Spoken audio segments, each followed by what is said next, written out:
NIUS DLED के समस्त देश के अभ्यर्थी, आप लोग जिस तरह से कल MA पर मध्य प्रदेश सरकार के MA पर BEd वर्सेस DLED का जो फाइनल जजमेंट आया क्लैरिफिकेशन का, डायरी नंबर 4303/2024 वाले केस में, तो उससे ये मैसेज हम देना चाह रहे थे पूरे देश के NIUS DLED के अभ्यर्थी को कि चूँकि NCTE ने आपके लिए अभी तक कभी भी कोई जो उसके स्टैच्यूटरी रूल्स हैं उसमें आपको जगह नहीं दिया है, और आज तक चूँकि सुप्रीम कोर्ट इसे 18 मंथ ही बोलता है, इसको इक्वली 24 मंथ के बोलता नहीं है, तो जितना जल्दी हो सके पूरे देश के NIUS DLED अभ्यर्थी एक जगह पर आइए। और ख़ास करके जो NIUS DLED से आज तक जॉब कर रहे हैं, सबसे बड़ी बात तो ये है कि जो जॉब में हैं उन लोगों को बहुत ही अलर्ट होने का समय आ गया है। अन्यथा जिस तरह से आप देखें कल के MA में जिस तरह का जजमेंट आया है कि चाहे वो कितनों ही साल पुराने जॉब में क्यों ना हो, यदि उनकी नियुक्ति कानूनन तौर पर अवैध है तो अवैध है, उनको हटा दिया जाएगा। और ये सबसे बड़ी बात ध्यान देने वाली तब है, ये कंडीशन तब लागू हो रहा है जब खुद जो एकेडमिक अथॉरिटी है पूरा ऑल ओवर इंडिया के लिए NCTE, उसने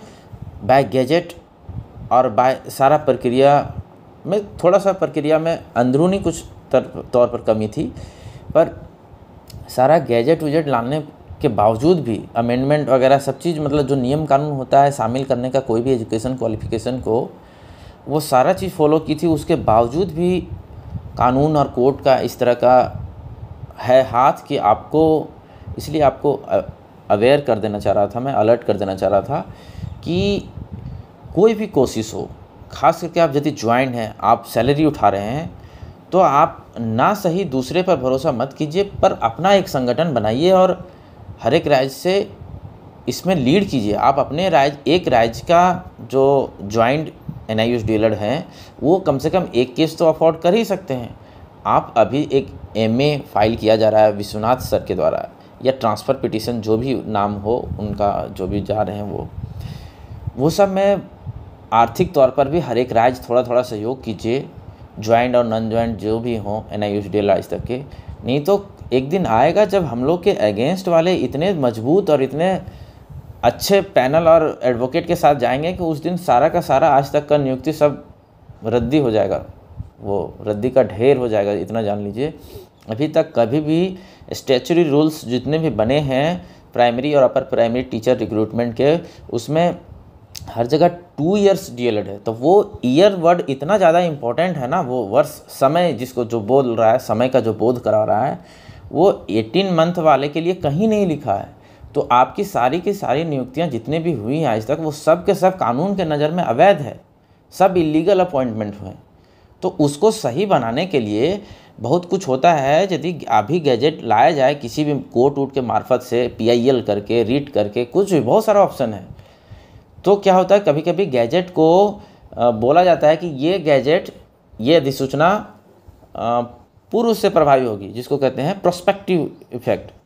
31 मार्च 2019 से ऐसा NCTE कर सकता है कोई भी गैजेट ला के अभी भी।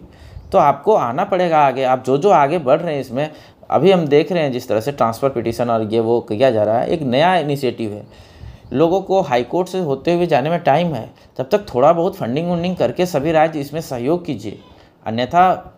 जो ज्वाइंट NIUS DLED हैं वो कभी भी रोड पर आ सकते हैं यदि हमारा विपक्ष जिस दिन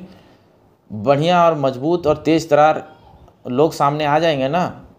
उस दिन आप समझ लीजिएगा चीज़ों को, क्या होता है अपॉइंटमेंट और क्या होता है इलीगल अपॉइंटमेंट में अंतर। चलिए ठीक है, आप लोगों को अवेयर करना था कि आप लोग ही एक नया से फ्रेश रीड कीजिए, चाहे कुछ जाइए कीजिए, हाथ पर हाथ धरे मत बैठिए, नहीं तो कभी भी समय बीत जाएगा, फिर पछताने के सिवा कुछ नहीं रहेगा उस समय। ओके।